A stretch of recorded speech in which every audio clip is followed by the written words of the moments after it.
بسم اللہ الرحمن الرحیم والصلاة والسلام علی سیدنا و مولانا محمد وعلی آلہ و اصحابہ اجمعین، اما بعد۔ محترم جناب مولانا عطاء اللہ بن علی صاحب اور تمام معزز سامعین، بہن بھائی، بچے بچیاں جو بھی سن رہے ہیں، اس وقت خاص طور پر میں آپ سے مخاطب ہوں۔ میں سوشل میڈیا دیکھتا نہیں ہوں کہ مجھے سر میں درد ہو جاتا ہے، تو ویسے ان کے ٹائٹل کبھی کبھی دیکھ لیتا ہوں۔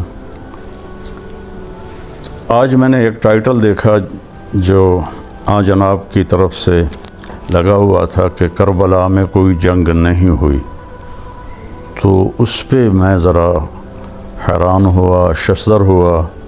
تو میں نے اس کو، وہ تھا بھی 8 منٹ کا، تو وہ میں نے سارا سنا، جس میں آپ نے ایک تو جمہور امت سے ہٹ کے بات کی کہ کربلا میں کوئی جنگ ہی نہیں ہوئی، بلکہ وہ جو کوفی ان کے ساتھ تھے انہوں نے ان کو قتل کر دیا۔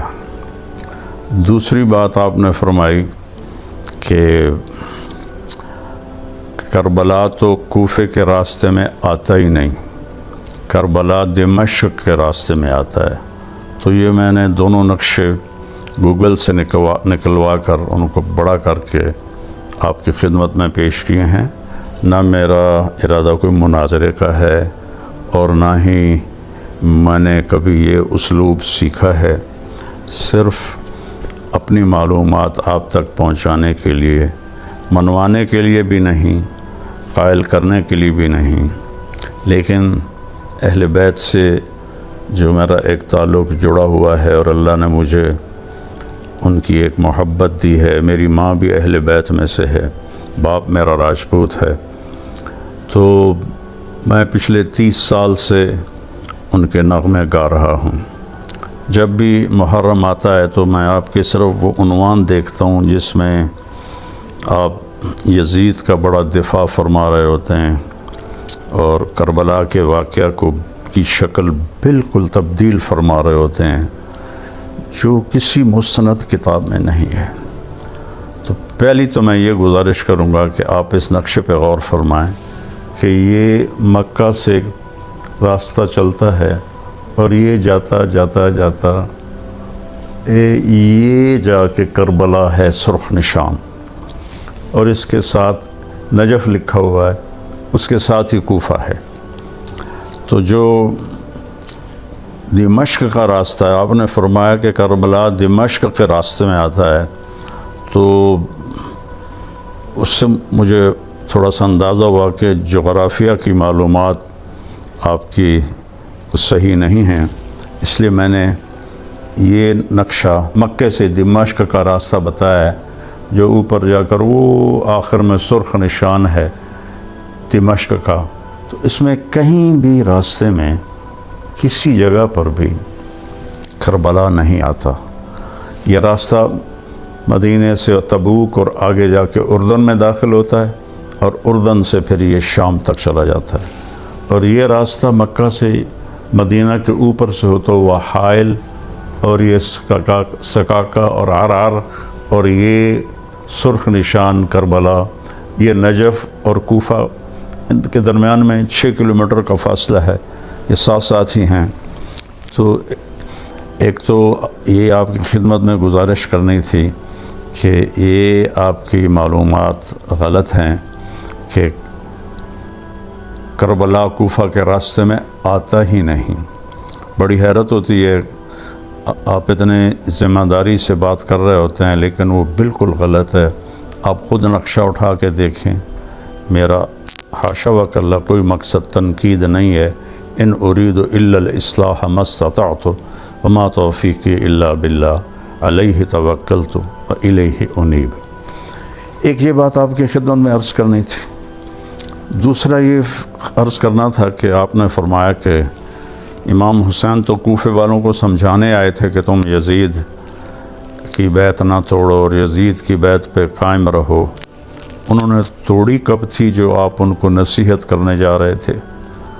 پھر آپ نے فرمایا کہ وہ پھر کوفہ سے جب دمشق چلے تو اس کی کوئی تاریخی سند کوئی نہیں، کوئی ثبوت کوئی نہیں، کسی کتاب میں کوئی نہیں، کسی ذمہ دار عالم نے، مورخ نے، محدث نے یہ بات ذکر نہیں کی کہ آپ کو تو کربلا سے آگے جانے ہی نہیں دیا گیا، وہیں ذبح کر دیا گیا، تو وہ کوفہ کیسے پہنچ گئے؟ پھر کوفہ سے وہ دمشق جانے لگے تو ان کوفیوں نے سوچا کہ یہ تو ہمارے خط جا کے یزید کو دکھا دے گا، وہ تو ہمیں قتل کرا دے گا، تو انہوں نے سب کو کاٹ دیا اور ان کو قتل کر دیا، جنگ تو ہوئی نہیں۔ تو پھر یہ جو 1400 سال سے وہاں سب کے مزارات ہیں، سب کی قبور ہیں، اس کو جھٹلائیں، سارے مورخین کو جھٹلائیں، آپ جس حوالے سے بات فرما رہے ہیں وہ حوالہ کون سا ہے؟ پھر اگلی بات آپ فرماتے ہیں کہ یہ واقعہ کربلا ابو مخنف لوط بن یحییٰ کی ساری داستان ہے اور وہ کذاب ہے، میں بھی کہتا ہوں کذاب ہے، متروک ہے۔ تو جب وہ اس سارے واقعے کا راوی ہے تو پھر تو اس کی کسی چیز سے آپ استدلال نہیں فرما سکتے، لیکن آپ امام حسین علیہ السلام کی 3 شرطوں پر اتنا آپ زور سے بولتے ہیں، وہ بھی تو ابو مخنف کی روایت ہے، اسی کذاب کی روایت ہے۔ اگر باقی سارا کے ساتھ جھوٹا ہے تو یہ 3 باتیں کہاں سے سچی ہو گئیں؟ ان کا راوی بھی وہی لوط بن یحییٰ ہے، تو تھوڑا آپ اس پہ غور فرمائیں اور اس پہ مطلب بالکل میری ایک عاجزانہ اپیل ہے، دیکھیں میں ہاتھ جوڑ رہا ہوں، آپ ایک معزز خاندان سے تعلق رکھتے ہیں تو آپ اس پر غور فرمائیں کہ کیا پھر یہ محل اشکال نہیں ہے کہ ان 3 شرطوں کو جو امام حسین علیہ السلام کی طرف منسوب کرتے ہیں اس کا راوی بھی تو ابو مخنف ہے، لوط بن یحییٰ ہے، اور تو کوئی نہیں ہے۔ اور پھر یوں جنگ کا انکار کر دینا اور بالکل کہ وہ ہوئی نہیں تھی، من العجائب والغرائب ہے آپ کی یہ بات۔ آپ اس کا کوئی سند بتائیں، کوئی ثبوت بتائیں۔ ممکن ہے آپ نے بھی کسی ابو مخنف جیسے سے یہ کہانی لے لی ہو کہ جنگ ہوئی نہیں، یہ آپ کیا کر رہے ہیں مولانا صاحب؟ اللہ تعالیٰ جس کو چاہے جنت میں ڈال دے، یزید جنتی ہے یا دوزخی ہے، یہ تو بحث ہی نہیں ہے، یہ تو یغفر لمن یشاء ویعذب من یشاء، جس کو چاہے جنت میں ڈال دے، جس کو چاہے جہنم میں ڈال دے، یہ تو ہمارا مسئلہ ہی نہیں ہے، وہ اس کی مغفرت ہے، وسعت رحمتی کل شیء۔ تو وہ تو کا مسئلہ بحث سے خارج ہے، اس کی بخشش ہے، چاہے معاف کر دے، چاہے وہ پکڑ لے۔ باقی آپ جو اول جیشن یغزو مدینۃ قیصر مغفور لہم کی آپ بات فرماتے ہیں، میں آپ کو حدیث صحیح سناتا ہوں کہ آپ نے فرمایا جو ہر نماز کے بعد آیت الکرسی پڑھتا ہے تو اس کے اور جنت کے درمیان صرف موت ہوتی ہے اور کوئی نہیں ہوتی۔ اب ایک آدمی 5 وقت نماز پڑھتا ہے، ہر نماز کے بعد آیت الکرسی پڑھتا ہے، کام اس کا حرام ہے، سود وہ کھاتا ہے، زنا وہ کرتا ہے، شراب وہ پیتا ہے، جھوٹ وہ بولتا ہے، تو کیا اس حدیث کے مطابق وہ جنت میں جا سکتا ہے؟ اللہ چاہے تو لے جائے، کوئی اس میں اللہ کے لیے کوئی شے بعید نہیں، لیکن جو شریعت کا ایک قانون ہے، ایک بات کے ساتھ اور کئی چیزوں کو ملا کے پھر نتیجہ نکالا جاتا ہے۔ تو آپ نے یزید کے بارے میں کہا کہ وہ اس کا امیر تھا لشکر کا، لیکن میں بھی مانتا ہوں کہ یزید نے امام حسین علیہ السلام کے قتل کا حکم بالکل نہیں دیا تھا، نہ ہی وہ اس پہ راضی تھا، لیکن جنہوں نے قتل کیا تھا ان کو تو سزا دے سکتا تھا۔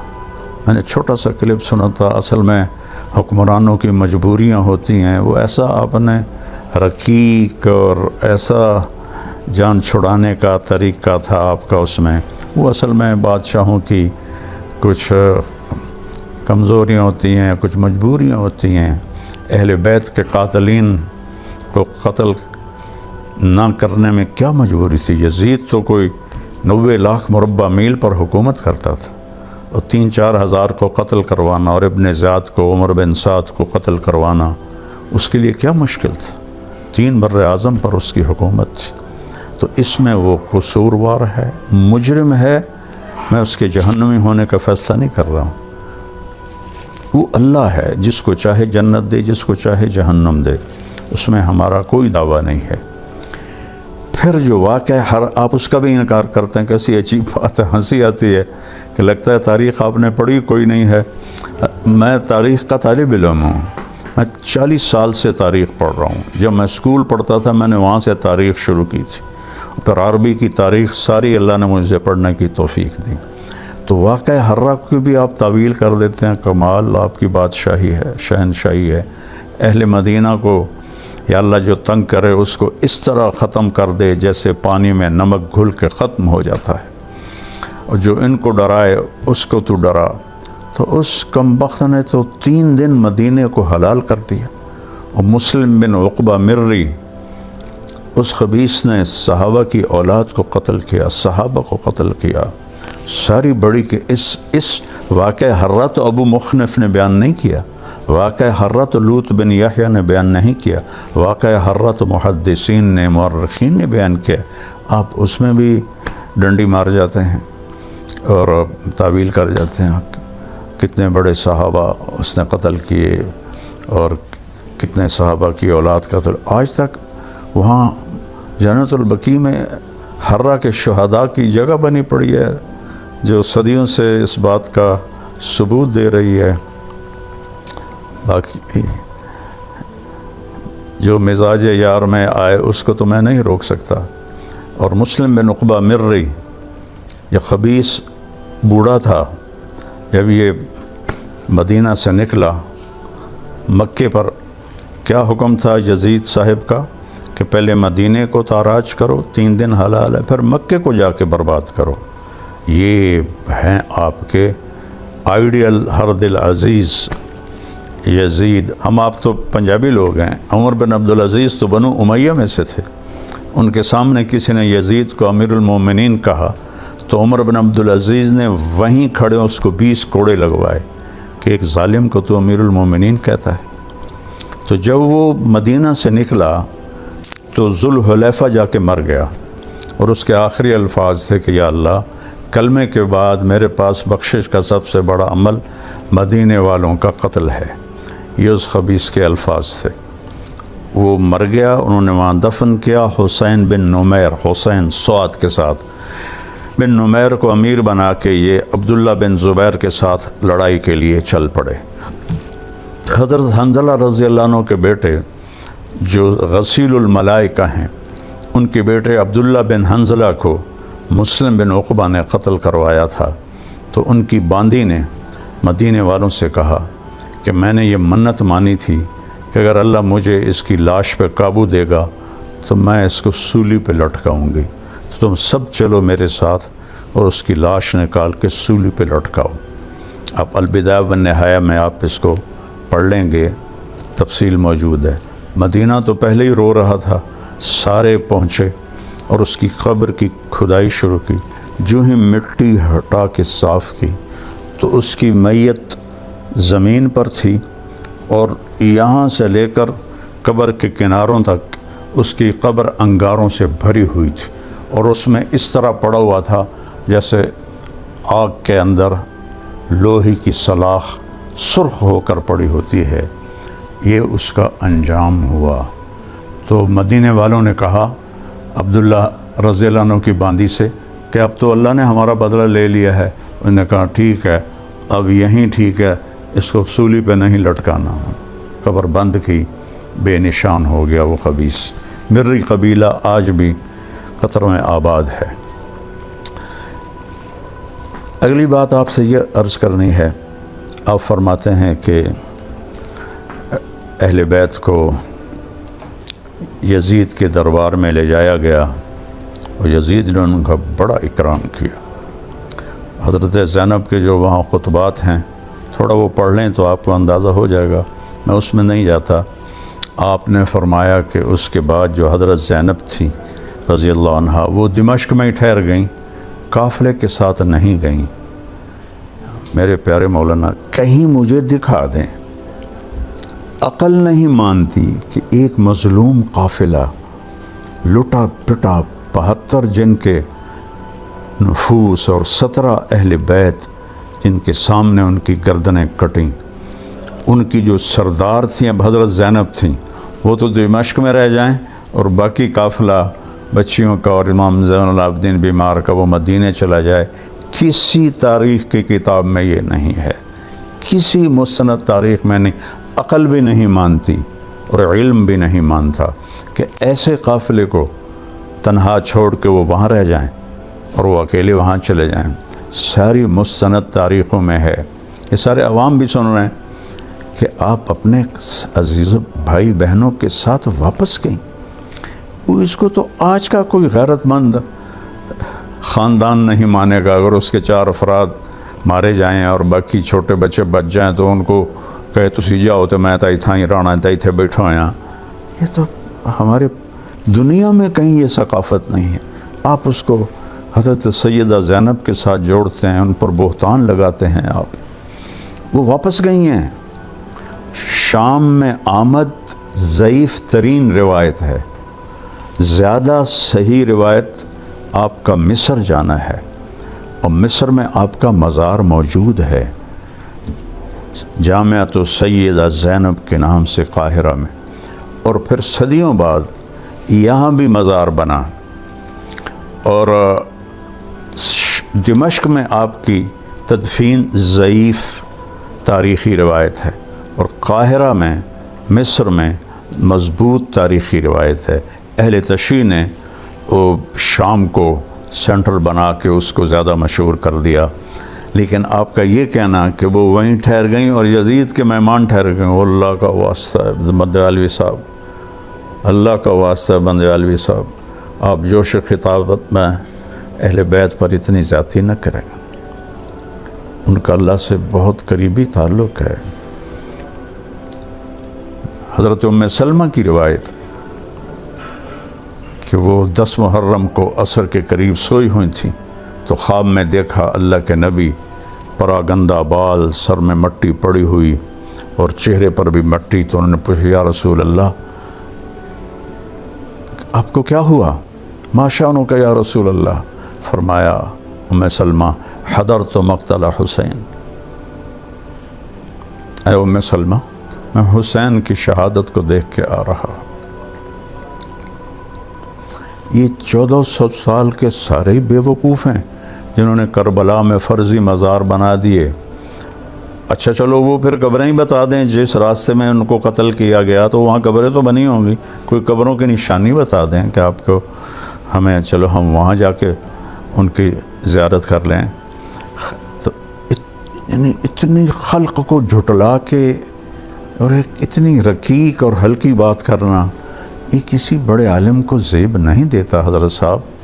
میں اللہ کی قسم نہ مناظرہ ہے نہ ہی آپ کو منانا ہے، لیکن آپ حدود سے اتنا تجاوز کر گئے ہیں جس کی وجہ سے مجھے یہ ڈر ڈر کے بولنا پڑ رہا ہے کہ اتنا آگے نہ بڑھیں کہ اہل بیت کی شان کو آپ گھٹائیں، اور ایک فاسق و فاجر جس کو اس کا اپنا رشتہ دار عمر بن عبدالعزیز 20 کوڑے مروائے کہ تو نے یزید کو امیر المومنین کیوں کہا ہے، باقی جنت دوزخ کا فیصلہ اللہ نے کرنا ہے۔ یا بنی اسرائیل کے 100 آدمیوں کے قاتل کو معاف کر دیا، اس کو طوائف کو پیاسے کتے کو پانی پلانے پر معاف کر دیا، تو اس کی مغفرت تو ایک اور چیز ہے، لیکن حقائق پر میں آپ کے ساتھ تھوڑی بات کرنے کی جرت کی ہے، چونکہ میں نے یہ پہلی دفعہ سنا۔ آج میں وہاں سے گاؤں سے اپنے فیصل آباد آ رہا تھا، تو راستے میں نے ایسے ہی کھولا تو کربلا میں کوئی جنگ نہیں ہوئی، تو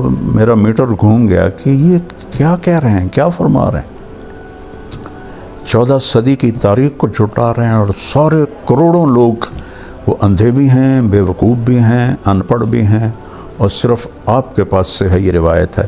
تو اب امام حسین کی 3 شرطوں کو کیوں دلیل بناتے ہیں؟ وہ تو ابو مخنف کی روایت ہے، لوط بن یحییٰ جس کو آپ پہلے کذاب کہتے ہیں، پھر اسی کی آپ لے کر اور آگے لوگوں کو بندیالوی یوں کہہ رہا ہے اور بندیالوی یوں کہہ رہا ہے۔ ایسے بڑے بول سے بچنا چاہیے۔ اللہ کو عاجزی پسند ہے، اللہ کو عجب پسند نہیں ہے۔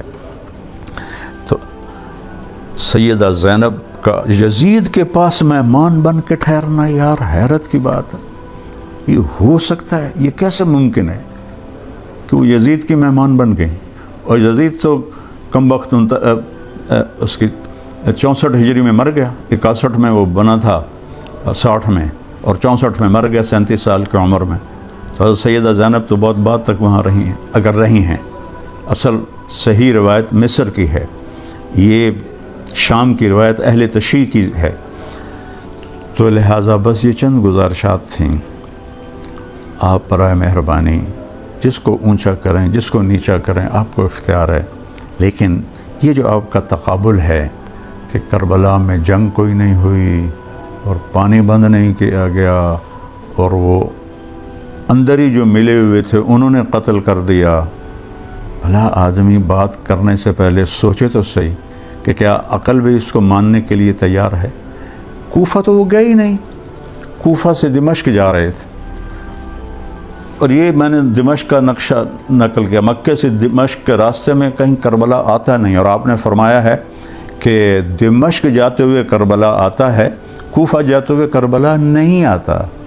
تو میں سارے اپنے بہن بھائیوں سے کہتا ہوں جو میری بات سن رہے ہیں کہ اللہ کے واسطے اگر آپ اللہ کے نبی کی اولاد کا دفاع نہیں کر سکتے ہو تو پھر خاموش رہو، آپ یزید کے دفاع میں مت لگو، اس کا معاملہ اللہ پہ چھوڑو۔ ہم بھی اس کے لیے کوئی یہ فیصلہ ہرگز نہیں کرتے، وہ فیصلہ میرے اللہ کا ہے، یغفر لمن یشاء ویعذب من یشاء، لیکن وہ امام حسین کے قاتلوں کو سزا نہیں دی، یہ اس کا جرم عظیم ہے، جرم عظیم ہے، جرم عظیم ہے اور ناقابل معافی جرم ہے۔ اور مدینے پر اس نے حملہ کروایا اور صحابہ کی اولاد کو قتل کروایا، یہ اس کا جرم عظیم ہے۔ پھر وہ لشکر مکے پہنچا یزید کے حکم پر، حسین بن نمیر کی قیادت میں، وہ وہاں جا کے انہوں نے جب وہ مکے کا محاصرہ کیا تو خبر آ گئی کہ یزید مر گیا ہے، تو حضرت عبداللہ بن زبیر نے کہا کہ حسین بن نمیر سے مات طاغیتکم، تمہارا طاغیہ، تمہارا فرعون مر گیا ہے، یہ عبداللہ بن زبیر کے الفاظ ہیں۔ تو میں نے جو کچھ کہا ہے بہت احتیاط سے کہا ہے، پھر بھی اگر اس میں آپ کی شان میں کوئی گستاخی ہوئی ہو، یہ میں سب کے سامنے آپ سے ہاتھ جوڑ کے معافی مانگتا ہوں۔ میرا مطلب آپ کی دل آزاری نہیں ہے۔ اللہ سے دعا کرتا ہوں کہ اللہ آپ کو یزید کا وکیل بننے کی بجائے اہل بیت کا وکیل بنائے، اور جتنے میرے بہن بھائی بچے بچیاں سن رہے ہیں، اللہ کرے میری بات ان کے دل میں اتر جائے۔